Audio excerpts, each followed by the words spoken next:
March 13, 1987, Federal Courthouse, Brooklyn. The jury foreman stood and read the verdict on Count 1, racketeering conspiracy, not guilty. Count 2, racketeering, not guilty. Count 3, conspiracy to commit murder, not guilty. The foreman continued through all 17 counts while Assistant U.S. Attorney Diane Giacalone sat at the prosecution table, her face going pale, her 3-year investigation collapsing with each repetition of those 2 words. John Gotti, sitting at the defense table in a $3,000 suit, didn't move or smile until the final count was read. Then he turned to his co-defendants and embraced them while the courtroom erupted in cheers from supporters who'd packed the gallery. 40 minutes later, Gotti walked out of the federal courthouse into a mob of reporters, photographers, and celebrating supporters. He was grinning, waving, shaking hands like a politician who'd just won an election. Someone in the crowd shouted, "You beat them, John!" Gotti stopped, turned toward the courthouse entrance where Diane Giacalone was still inside gathering her files, and blew a theatrical kiss toward the building. The gesture was captured by every camera present and appeared on the front page of the New York Post the next morning under the headline, "Teflon Don Strikes Again."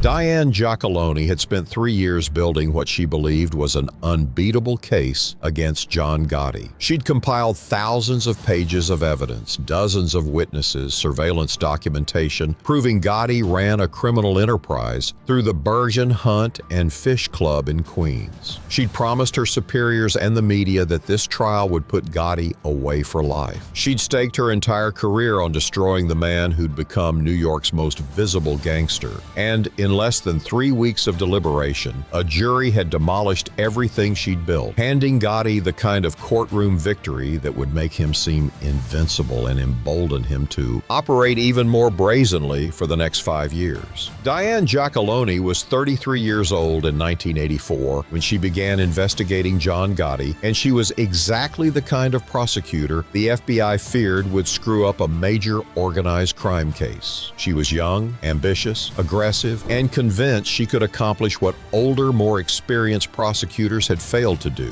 convict a major mob figure without relying on cooperating witnesses or traditional investigative methods. Giacalone had grown up in Ozone Park, Queens, the same neighborhood where Gotti's Bergen crew operated. She'd seen the social clubs, the men in expensive suits, the casual corruption that defined organized crime's presence in working-class Italian neighborhoods. And she developed a personal mission to prove that federal prosecutors could destroy the mafia using surveillance, financial records, and circumstantial evidence rather than the testimony of criminals turned informants. The Department of Justice in the mid-1980s was shifting its organized crime prosecution strategy. Previously, mob cases relied heavily on informants and cooperating witnesses, criminals who'd flipped and agreed to testify against their former associates in exchange for reduced sentences. This approach worked but had obvious problems. Defense attorneys could attack cooperators' credibility by emphasizing they were confessed criminals lying to save themselves. Juries were skeptical of witnesses who admitted to murders and other serious crimes but received light sentences for their cooperation. Giacalone believed she could build cases differently. She wanted to use the RICO statute, the Racketeer Influenced and Corrupt Organizations Act, to prosecute mob figures by proving they operated criminal enterprises through patterns of illegal activity. RICO was powerful because it allowed prosecutors to charge defendants with racketeering based on predicate acts like extortion, gambling, and loan sharking, even if prosecutors couldn't prove the defendants personally committed these crimes.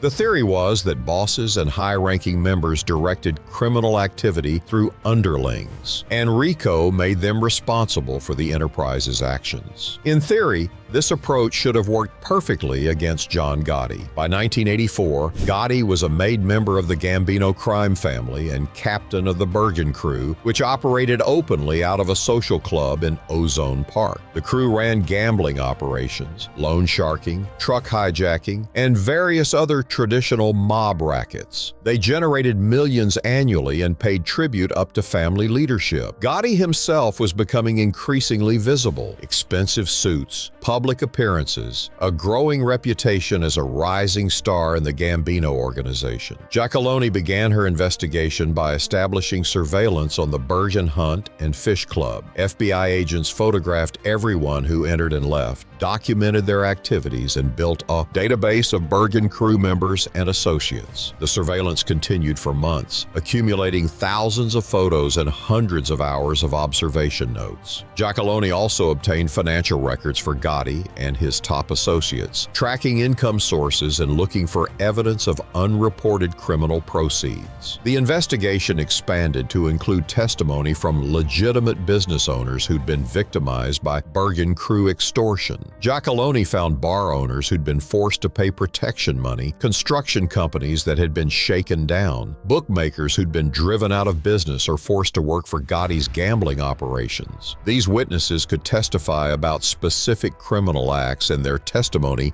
didn't carry the credibility problems that came with cooperating mobsters. By early 1985, Giacalone believed she had enough evidence to indict Gotti and his top crew members on RICO charges. She presented her case to a grand jury, which returned indictments against Gotti and 6 co-defendants in March 1985. The charges included racketeering, conspiracy to commit murder, illegal gambling, loan sharking, and obstruction of justice. The indictment detailed a 20-year pattern of criminal activity by the Bergen crew and named Gotti as the organization's leader. If convicted on all counts, Gotti faced up to 40 years in federal prison. Giacalone held a press conference announcing the indictments and made statements to reporters that would haunt her later. She called Gotti a violent criminal who's operated with impunity for too long and promised that this trial will put him away for the rest of his life. She emphasized that her case didn't rely on mob turncoats or questionable cooperating witnesses,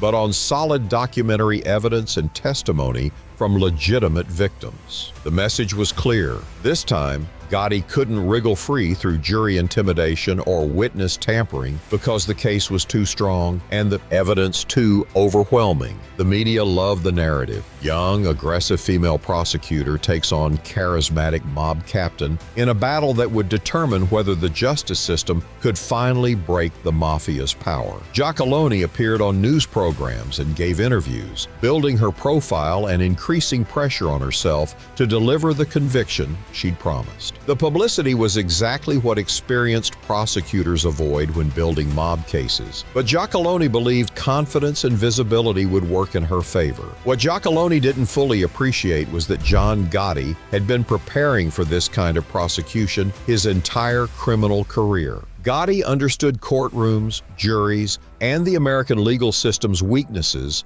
better than most lawyers. He'd been arrested dozens of times and had learned valuable lessons from each case. He knew that prosecutors needed unanimous jury verdicts to convict in federal court, which meant he only needed to convince one juror to hold out for acquittal. He knew that witness intimidation, while illegal and risky, was often effective if done carefully. And he knew that appearing sympathetic and relatable to working-class jurors could overcome circumstantial evidence and create reasonable doubt. Gotti hired Bruce Cutler, an aggressive criminal defense attorney who specialized in representing organized crime figures. Cutler was theatrical, loud, and extremely effective at attacking prosecution witnesses and creating doubt in jurors' minds. More importantly, Cutler believed in his client's innocence, or at least convinced himself he did, which made his courtroom performances genuine rather than cynical. When Cutler defended John Gotti, he defended him with the passion of someone protecting an innocent man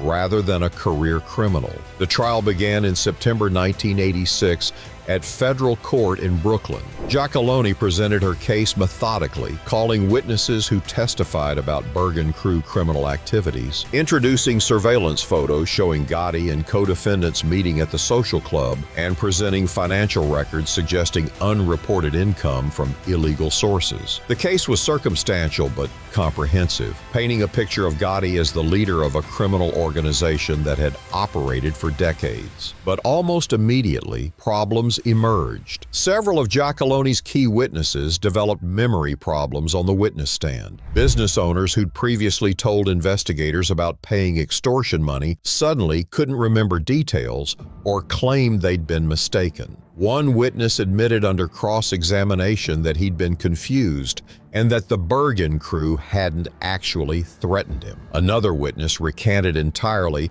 saying prosecutors had pressured him into making false statements. The reasons for this witness collapse became clear during the trial. Gotti's crew had been intimidating witnesses systematically, not through obvious violence, which would have been too risky with FBI monitoring, but through subtle pressure. Associates would visit witnesses' neighborhoods and be seen by family members. Phone calls would come at odd hours with no one speaking. Messages would be passed through intermediates. Testifying against John wouldn't be smart. Bad things happened to people who helped prosecutors. Giacaloni objected strenuously and asked the judge to investigate witness tampering, but proving it was nearly impossible. Nobody would admit they'd been threatened. The witnesses claimed their memory problems were genuine or that they'd reconsidered their previous statements and realized they'd been wrong. The judge warned defense attorneys about witness intimidation, but couldn't take action without concrete evidence. Then came the bigger problem, the jury.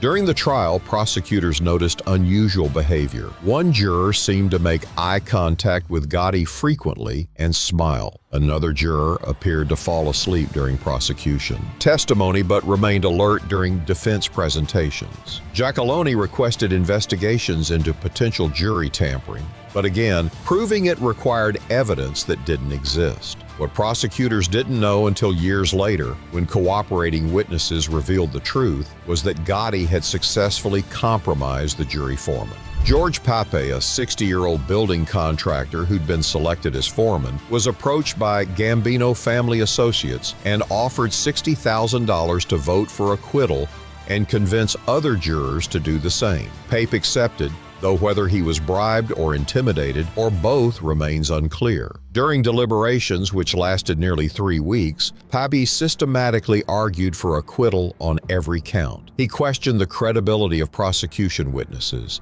emphasized lack of direct evidence, and created doubt about whether the government had proven its case beyond reasonable doubt. Slowly, he convinced other jurors to join him. By the time deliberations ended, the jury had agreed on not guilty verdicts for all defendants on all counts. When the verdicts were read, Diane Giacalone sat stunned while Gotti and his co-defendants celebrated. The loss was total and humiliating. 3 years of work, thousands of hours of investigation, a case she'd promised would end Gotti's criminal career, all destroyed in less than a month of trial. As she left the courthouse that evening, reporters surrounded her asking how this happened, how Gotti beat a case that seemed so strong. Giacaloni had no good answers. She mumbled something about the jury system not always working and retreated to her car. The aftermath of Gotti's acquittal was worse than the trial itself. The media, which had built Giacaloni up as the prosecutor who would finally bring down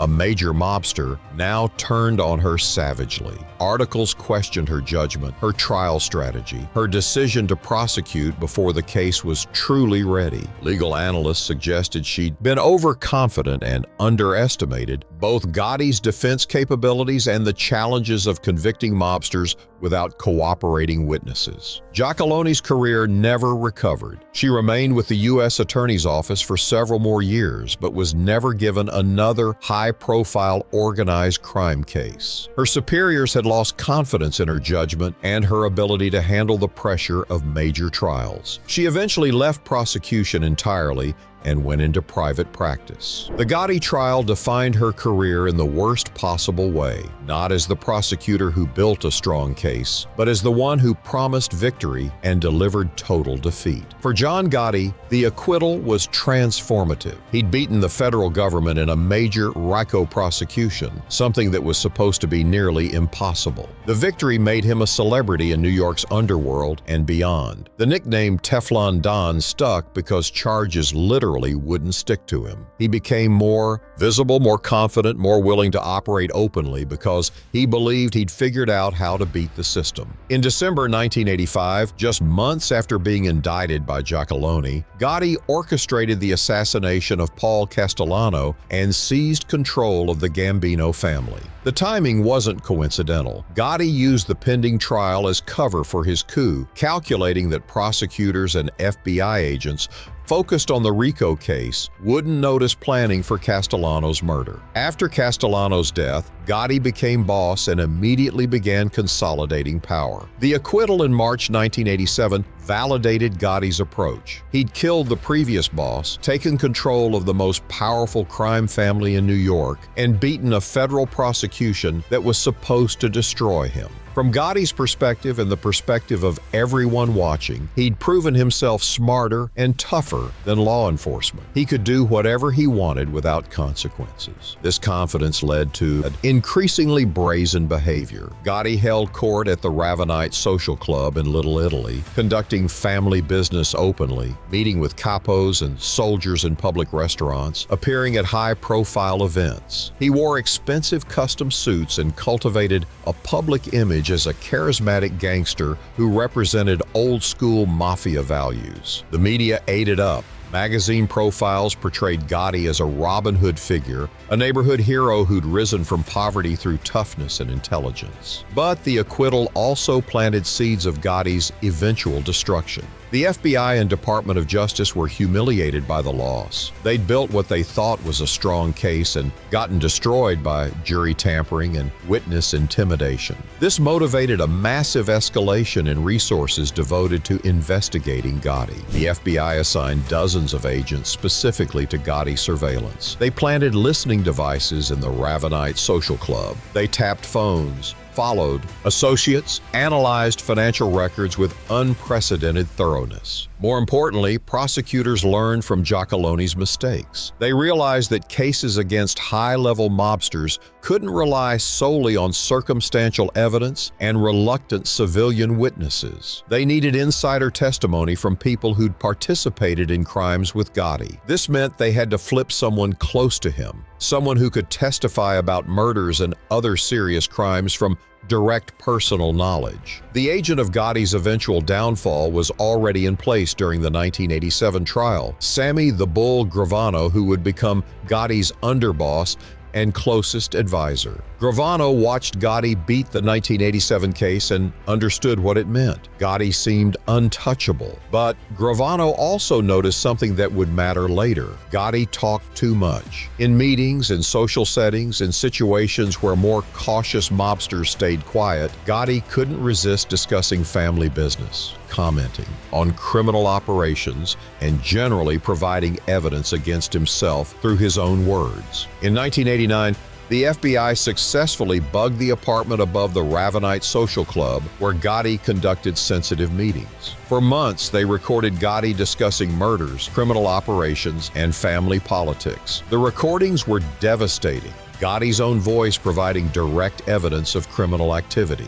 But prosecutors knew from the 1987 trial that recordings alone might not be enough. They needed someone to explain context and provide testimony about the crimes being discussed. When Gotti and Gravano were arrested in December 1990 on new racketeering and murder charges, prosecutors approached Gravano with the FBI recordings. They played him tapes of Gotti criticizing him, questioning his loyalty, potentially positioning him to take the fall if the case went to trial. Gravano calculated that staying loyal meant dying in prison while cooperating meant a reduced sentence. November 1991, he flipped. Gravano's cooperation gave prosecutors what Giacalone's case had lacked: an insider who could explain everything Gotti had done, testify about murders from direct knowledge, and corroborate the FBI's electronic surveillance. In April 1992, John Gotti was convicted on all counts and sentenced to life in prison without possibility of parole. The Teflon was gone. The Don was finished. Gotti spent the rest of his life in federal prison, mostly in solitary confinement. He died of throat cancer in June 2002 at age 61, having spent his final decade locked in a cell. The man who'd walked out of federal court in March 1987, blowing kisses and celebrating his untouchability, ended up exactly where Diane Giacalone had promised he'd go, just 15 years later than she'd predicted. The 1987 acquittal demonstrated fundamental truths about organized crime prosecutions that would reshape how the federal government approached mob cases. First, jury tampering and witness intimidation were more effective than prosecutors wanted to admit. The justice system's ideals about impartial juries and fearless witnesses didn't always match reality when defendants had resources and willingness to corrupt the process. Prosecutors needed to account for this and build cases that could withstand compromised juries and frighten witnesses. Second, circumstantial evidence cases against sophisticated criminals were extremely difficult to win without insider testimony. Surveillance photos and financial records could suggest criminal activity, but often weren't specific enough to convince juries beyond reasonable doubt. Defense attorneys could create alternative explanations and plant sufficient doubt to avoid conviction. Cooperating witnesses who could testify, "I was there, here's what happened, here's what Gotti ordered me to do," eliminated that wiggle room. Third, publicity and confidence before trial could backfire spectacularly. Giacalone's public promises about convicting Gotti created expectations she couldn't meet and gave defense attorneys material to work with. When prosecutors promised certain victory and then lost, it damaged their credibility and emboldened defendants. Later, prosecutors learned to stay quiet, build cases methodically, and let results speak for themselves. The image of John Gotti blowing a kiss toward the courthouse in March 1987 became iconic not because it represented triumph, but because it captured a moment of supreme arrogance that would eventually contribute to his destruction. Gotti believed he'd beaten the system permanently. He thought his combination of jury tampering, witness intimidation, and courtroom charisma made him invincible. That confidence led to carelessness, talking openly about crimes, conducting business in locations FBI could bug, trusting people who would eventually betray him. Diane Giacalone's failed prosecution, as humiliating as it was for her personally, taught the FBI and Department of Justice valuable lessons that made Gotti's eventual conviction possible. Prosecutors learned what didn't work and adjusted their strategies accordingly. They devoted resources to electronic surveillance, worked harder to flip insiders, and built cases designed to withstand jury tampering. The 1987 loss led directly to the 1992 victory. Today, the 1987 trial is studied in law schools as an example of everything that can go wrong in a high-profile prosecution. Overconfidence, inadequate witness protection, failure to detect jury tampering, reliance on circumstantial evidence when insider testimony was needed. The case became a textbook of mistakes. But it also demonstrated something important about the American justice system. It can fail spectacularly, allow guilty people to walk free, and be corrupted by determined criminals. Yet, given time, resources, and lessons learned from failure, it can eventually succeed. John Gotti blew a kiss toward the courthouse in March 1987 and walked into 5 more years of freedom, power, and celebrity. But that kiss was captured on camera, frozen in time, and became a symbol of the arrogance that would eventually destroy him. The prosecutor who swore she'd put him in prison for life failed completely. But 5 years later, a different set of prosecutors succeeded where she couldn't, and John Gotti spent the final decade of his life in solitary confinement. The Teflon worn away, the Don reduced to inmate number 1826153. The courthouse where Gotti blew his kiss still stands in Brooklyn. Federal prosecutors still work there, still build cases against organized crime figures, still face the same challenges of jury tampering and witness intimidation. But they remember March 13, 1987, as the day John Gotti seemed invincible and the day Diane Giacaloni's career ended in humiliation. They remember it as a lesson about what happens when prosecutors promise certain victory before building unbeatable cases. And they remember John Gotti's arrogant kiss as the moment that guaranteed the FBI would never stop hunting him until he died in a prison cell, which is exactly what happened 15 years later.